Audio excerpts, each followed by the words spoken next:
नाज़रीन आदाब, क्या हाल है आपके? उम्मीद है अच्छे होंगे। अल्लाह ताला आपको बहुत अच्छा रखे, अपनी हिफ्ज़ व अमान में रखे। नाज़रीन, आज बदकिस्मत दिन है। सुबह आँख खुली तो पता चला कि ईरान पर हमला हो गया। इसराइल और अमेरिका का मुश्तरका। और अमेरिकी सदर ने एक बयान भी दाग दिया है। आज इस हमले और उसके नतायज पर बात करना मकसूद है, क्योंकि ईरान का जो रद्द-ए-अमल है वो ज़रूरत से ज़्यादा जो है वो शदीद है। एक बात तो ये है। दूसरा, इस मामले में आज ये देखने की कोशिश करेंगे कि अमेरिका की क्या मजबूरी है कि वो इसराइल के हाथों ब्लैकमेल होता है। क्या ये एप्स्टीन फाइल्स का मामला है, या फिर अमेरिकी मईशत का? अमेरिका भारत से भी जो है वो ब्लैकमेल होता है कुछ हवालों से। वो क्यों ब्लैकमेल होता है वो भी जरा आज देखेंगे। और उम्मीद करते हैं कि जब अगले चंद दिनों में सूरत हाल कंट्रोल में आ जाए, वरना क्या नताइज होंगे इस पर भी बात करेंगे। नाज़रीन, आज जब आँख खुली तो ये पता चला कि अमेरिका ने ईरान पर हमला कर दिया है, बल्कि पहले ही पता चला कि इसराइल ने ईरान पर हमला कर दिया, और फिर ये पता चला कि नहीं, अमेरिका और इसराइल ने मुश्तरका हमला किया। और ये पता इसलिए चला कि एयरफोर्स वन में सवार होने से पहले अमेरिकी सदर ने दो बातें की। एक तो उन्होंने ईरानी अवाम के नाम पैगाम दिया कि हम ऑपरेशन हो रहा है ईरान में, अब घरों में रहें, जब ऑपरेशन खत्म हो जाएगा तो फिर बाहर निकलो और आके अपनी हुकूमत संभाल लें। यानी ये रजीम चेंज की कोशिश है अमेरिका की। क्या ये रजीम चेंज हो पाएगा, इस पर आगे चलकर बात करते हैं। लेकिन इसके साथ साथ ईरान का जो रद्द-ए-अमल था वो बड़ा खौफनाक था। ईरान ने जैसे ही हमला हुआ, ईरान ने फौरी तौर पर निशाना लगाया, और कतर में जो अमरीकी बेस है उस पर हमला किया। बहरीन में अमेरिका नेवल बेस को निशाना बनाया, उस पर अभी भी आग लगी हुई है इस वक्त भी।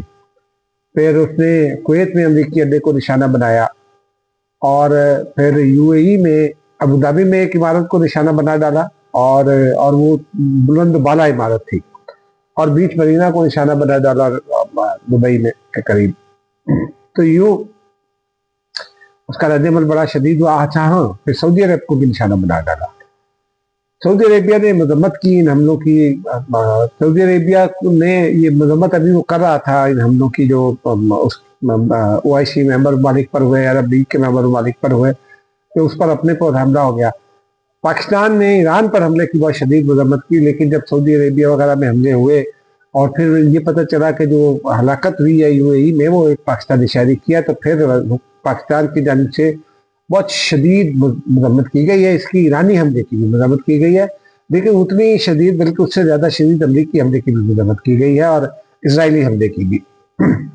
पाकिस्तान ने जो है वो इस बात पर मायूसी का इजहार किया, ईरान और तमाम लोगों को तहम्मुल का मशवरा दिया, और उसके जवाब में ईरान ने फिर अब से थोड़ी देर पहले, जब मैं ये रिकॉर्ड कर रहा हूँ, तो हैफा शहर पर हमला किया है 75 मिसाइलों से।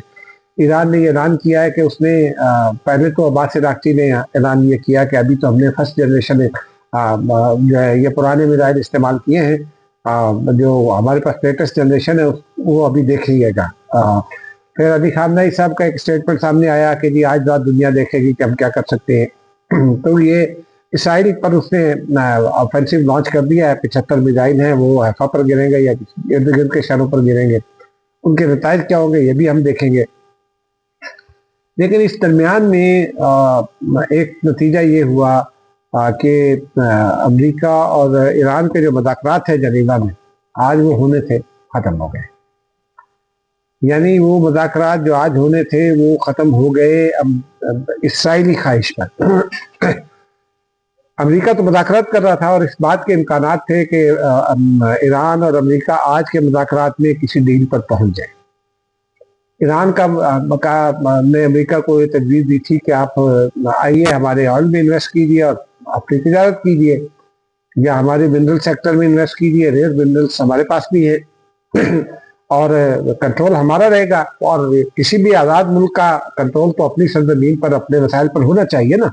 तिजारत तो किसी के साथ भी करे, और ये बड़ी मस्बत और हौसला अफ़ज़ा पेशरफ थी। फिर उससे पहले ये हुआ कि ईरान ने ये भी अमेरिका के साथ राब्तों में और ये अब्बास अराक्ची के लेवल से इसकी तस्दीक की। उन्होंने कहा कि अमेरिका ये चाहता था कि ईरान जो है वो अपना एटमी प्रोग्राम जो है वो ख़त्म कर दे। ईरान ने बताया कि, और अली खामनेई साहब का जो स्टेटमेंट है वो फतवा वो बहुत पहले का भी है, कई साल पुराना है।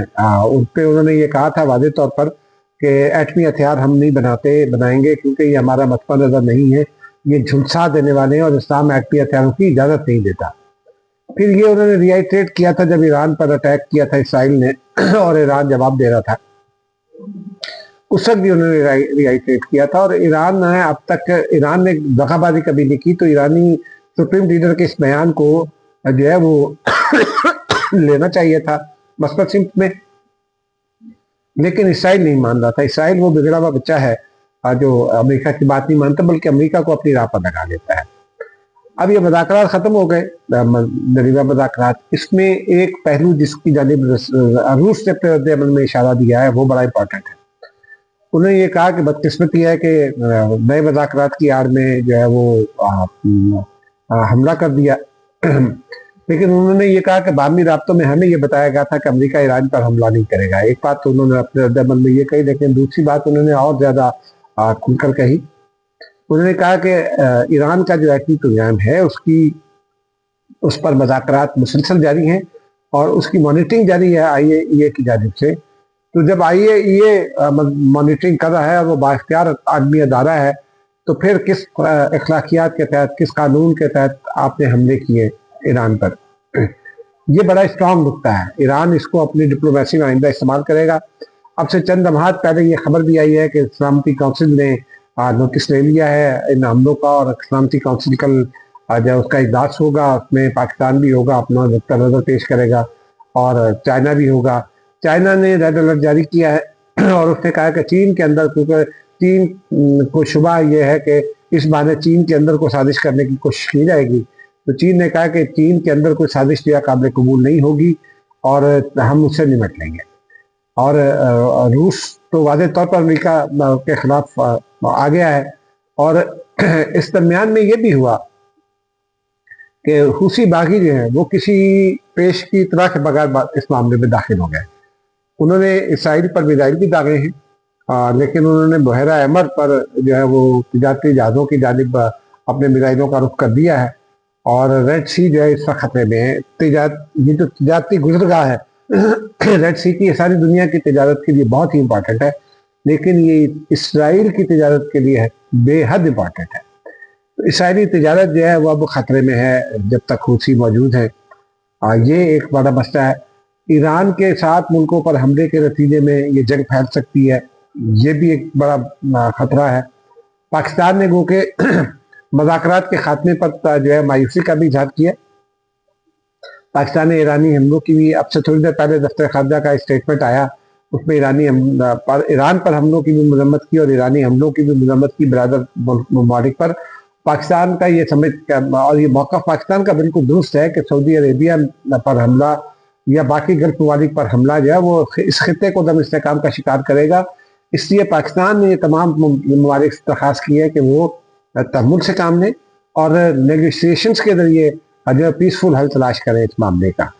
और अमेरिका और इस पर भी जोर दिया है कि ईरान के साथ जो है वो पीसफुल हल तलाश किया जाए, क्योंकि ये जंगबाजी जो है ये ठीक नहीं है। एक ख़तरनाक इसमें पेशरफ्त ये भी है कि कुछ देर पहले 2 घंटे पहले रूसी जो है मीडिया, उसने ये पेशिनगोई कर दी है रूसी मीडिया ने कि 10 घंटे रह गए। यानी अब रूसी मीडिया की पेशिनगोई को 2 घंटे गुजर चुके हैं, तो उन्होंने पेशिनगोई कर दी है कि 10 घंटे रह गए आलमी जंग शुरू होने में। लेकिन अगर ये आलमी जंग नहीं भी होती तो ये बहुत लीथल जंग होगी। ये बहुत ही जो है वो बड़ी संदिए की बात है। अब इसमें जायजा ये लेते हैं कि ये इसराइल क्यों ये चाहता है जंग लड़ना। इसराइल का आपको पता है कि, बल्कि इससे पहले वो सदर ट्रंप की बात कर लेते हैं जो उन्होंने सुबह बयान जारी किया। उन्होंने एयरफोर्स 1 पर सवार होते हुए 2 बातें की। एक तो उन्होंने पाकिस्तान का जो अफगानिस्तान के साथ रद्द-ए-अमल है अफगानिस्तान की तरफ, उसमें उन्होंने मदाखलत से इनकार कर दिया। उन्होंने कहा Pakistan is doing very good, और उन्होंने कहा कि पाकिस्तान चूंकि जायज़ है, पाकिस्तान मुतासिर हुआ है, तो मैं इसमें क्यों मदाखलत करूँ, मैं बिल्कुल मदाखलत नहीं करूँगा, पाकिस्तान का हक है। ये हक तो अमेरिका ने तस्लीम कर लिया। साथ साथ उन्होंने फील्ड मार्शल की भी तारीफ की कि वो ग्रेट जनरल हैं, और शहबाज शरीफ की भी तारीफ की कि वो बड़े ज़बरदस्त लीडर हैं। लेकिन साथ उन्होंने अमरीकी अवाम के लिए पैगाम दिया। उन्होंने कहा कि अमरीकी अवाम घरों में रहें, ऑपरेशन हो रहा है, फिर बाहर निकल के अपनी हुकूमत संभाल लें। इसका मतलब है कि वो रजा शाह पहलवी को लॉन्च करना चाहते हैं, जो मुमकिन नहीं दिखाई देता। ईरानी कौम जो है, मैंने ईरान के अंदर बहुत सारे हमारे अपने दोस्त हैं, पाकिस्तानी गए हुए होते हैं, सफारत खाने में लोग होते हैं, मुख्तलिफ तरीके से अपना फीडबैक लिया है। ईरान में लोग परेशान जो है, वो अभी हमने ये देखा था कि कॉलेज खुले थे, यूनिवर्सिटीज खुली थी, तो फिर वो हंगामा आराई की कोशिश जरूर हुई, लेकिन वो हंगामा आराई के पीछे इसराइल की मुसाद जरूर होती है, ये ईरान का कहना है और मुझे भी यही लगता है। लेकिन वो जो है ना, ईरान ये समझता है, ईरानी अवाम जो है वो थोड़े से महंगाई से परेशान है, लेकिन वो अपनी हुकूमत के खिलाफ अभी नहीं हुए। वो ईरानी तसल्लुत, ईरान पर कोई गैर मुल्की तसल्लुत कबूल करने पर तैयार नहीं है, खास तौर पर अमरीकी हिमायत से, चाहे वो रजा शाह पहलवी आए या कोई और आए, वो उसको कबूल करने पर तैयार नहीं है। तो ये एक बड़ा फंडा बनेगा। अमरीकी हमले के बाद ईरानी कौम जो है वो पूरी तरह से ईरानी हुकूमत के पीछे खड़ी हो जाएगी। ये मेरा ज़ाती ख्याल तजिया है, क्योंकि ये तजुर्बा है माजी का भी, और लेटेस्ट हालात का जो फीडबैक है उसमें भी यही सजेस्ट किया जा रहा है। अब नाज़रीन ज़रा ये आ जाते हैं, देखते हैं कि क्या मजबूरी है अमेरिका की। देखिए, अमरीकी मीशत को और यूरोपीय मीशत को यहूदियों ने खास तौर पर ज़ाहिर इससे जकड़ा हुआ। आम यहूदी जो हैं वो खिलाफ हैं ईरान पर हमलों के और फ़लस्तीन के मामले में, लेकिन वो अपनी हुकूमत को अभी तक रोक नहीं पाए। लेकिन ज़ायनिस्ट जो हैं वो मदिया मेट करना चाहते हैं तमाम अरब दुनिया को भी और मुस्लिम ममालिक को भी, ईरान को भी। ज़ायनिस्ट जो है वो गालिब हैं वहाँ, पॉलिसी मेकिंग में गालिब हैं, साथ बिजनेस में गालिब हैं, क्योंकि जो मल्टीनेशनल कंपनी है 500 से 700 के दरमियान जो अमेरिका में ज़्यादा फंक्शन करती हैं, वो उनकी अक्सरियत जो है वो यहूदियों के कब्जे में है। वो यहूदियों की जो है ना वो मल्टीनेशनल कंपनीज हैं, उनमें खास तौर पर ज़ायनिस्ट जो है वो उनकी कंपनियां हैं। तो ये बड़ा खतरनाक पहलू है। इससे भी ज़्यादा खतरनाक ये है कि और अमरीकी मईशत जो है वो इन मल्टीनेशनल से या ट्राइलेटरल से कर्जे लेकर चलती है। वो चीन से भी कर्जा लिया हुआ अमेरिका ने, और वो दुनिया में सबसे बड़ा मकरूज है अमेरिका, IMF से भी लेता है, लेकिन वो इन मल्टीनेशनल कंपनी से भी पैसे लेता है अपना निज़ाम चलाने के लिए। अब एक तो ये है, क्योंकि ये मल्टीनेशनल और ट्राईनेशनल ये जूस की हैं, खास तौर पर ज़ायनिस्ट की, तो ये अमरीकी मैशत को उन्होंने एक तरह से जकड़ रखा है। दूसरी तरफ अमरीकी सॉफ्टवेयर इंडस्ट्री जो है उसको इंडिया ने जकड़ रखा है। तो अमरीकी मैशत में जो सॉफ्टवेयर इस्तेमाल होते हैं वो इंडियन मेड होते हैं, तो इंडिया उनके जरिए उनकी जासूसी भी कर देता है। और ये जो हमला है इसमें भी इंडियन मदद भी जो आपसे थोड़ी देर पहले इतला आई है कि शामिल है इसराइल के साथ। वो क्यों कैसे वो तफसीलात अभी आएंगी, लेकिन जहाँ ये अमरीकी सॉफ्टवेयर इंडस्ट्री पर कब्जा है, उनका सॉफ्टवेयर के इस्तेमाल पर वो जासूसी कर लेते हैं, जैसे ईरान की पिछली दफ़ा उन्होंने की थी और इसराइल को फ़ायदा पहुँचाया था। इसी तरह अमरीकी बैंकिंग निज़ाम पर उसकी जड़ों में बैठे हुए भारतीय इंडियंस जो है उसकी जड़ों में बैठे हुए, और इसी वजह से अमेरिका में बहुत सारे लोगों से मेरी बात हुई, उनको यही खदशा होता है कि ये हमें अमरीकी बैंकिंग निज़ाम को जाम कर देगा इंडिया, और अमरीकी मैशत को जाम कर देंगे यहूदी जूस और ख़ास तौर पर इसराइली। तो ये वो पोजीशन है जिसको एक्सप्लॉइट करता है। लेकिन इसके बाद एक और तीसरा मरहला भी है, वो ज़्यादा ख़तरनाक है। वो ये है कि अमरीकी आपको पता है वो अमेरिका में एप्स्टीन फाइल्स का तस्करा है, वो जो जेफरे एप्स्टीन है वो तो मर गया जेल में, उसकी साथी है जो 26 साल की सजा हुई ग्लेन मैक्सवेल ग्लेनिया समथिंग नाम है, मैक्सवेल, वो बरतानवी है और वो बहुत असर रसूख था उसका बरतानिया की एरिस्टोक्रेटिक उसमें सिस्टम में। और उसमें सदर ट्रंप का नाम भी आ रहा है। सदर ट्रंप को ये खदशा है उनकी इम्पीचमेंट हो जाएगी एक तो, और ये ऑन कार्ड्स है। और सदर ट्रंप जो है इसराइल के हाथों खेल कर मजीद कमजोर भी हो रहे हैं, क्योंकि अभी तो अमरीकी राय अमस होकर उठी होगी ना। अमरीकी राय अमस होकर उठी है, इस वक्त कोई 10 साढ़े 10 बजे होंगे। अमरीकी राय अमस होकर उठी है, अगर नाश्ता वाश्ता करेगी, उसके बाद जब बाहर निकलेगी तो फिर उसको तफसीलात का इल्म होगा। ईरान में जो है वो 60 बच्चे मार दिए, ये खबर अमेरिका में भी दे गर्दिश है। वो स्कूलों के बच्चे, स्कूल कॉम्प्लेक्स पर हमला किया, उसमें 60 बच्चे शहीद कर दिए, जिसमें लड़कियां भी हैं। तो इसका नतीजा जो अमेरिका में बहुत आवाम इसको पसंद नहीं करेगी, वो रद्द अमल भी एक आएगा, पब्लिक आउटरीच। और दूसरा इसराइल हमले कर रहा है, उसका भी पब्लिक आउटरीच आएगा। तीसरा इंपॉर्टेंट बात यह है कि एप्स्टीन फाइल्स में जो ट्रंप का नाम आ रहा है वो ज्यादा खतरनाक है रायामा में, वो रायामा उनके खिलाफ हो रही है। और साथ साथ नवंबर में मिड टर्म इलेक्शन हैं। अब वो मिड टर्म में अमेरिकी सदर अगर ये इलेक्शन हार जाते हैं तो उनकी हुकूमत कैसे खत्म हो जाएगी, उनको हुकूमत किसी और को देना पड़ेगी जो जीतेगा। मिसाल के तौर डेमोक्रेटिक पार्टी को देना पड़ेगी।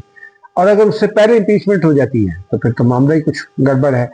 अमेरिकी सदर को अपनी इम्पीचमेंट का भी खतरा है, इसलिए वो हाथ पांव मार रहे होंगे कि इसराइल उनको बचा लेगा, इंडियन अपनी कम्युनिटी के जरिए बचा लेंगे कि इंडियन कम्युनिटी वोट करेगी मिड टर्म में उन्हें। तो ये मसाइल भी जो है साथ साथ चल रहे हैं। ताहम सूरत हाल बहुत वॉलेटाइल है। अगर ईरान ने का जो ऑफेंसिव है उसके जवाब में इसराइल ने मजीद कुछ किया तो फिर ईरान मजीद कुछ करेगा और अमरीकी मफादात को भी नुकसान पहुंचाएगा। उसके नतीजे में दुनिया एक बड़ी जंग की जानिब जा सकती है। अल्लाह ना करे कि दुनिया जाए। अल्लाह ताला तमाम पूरी दुनिया में अमन रखे और तमाम अक़वाम को महफूज रखे। खुदा हाफ़िज़।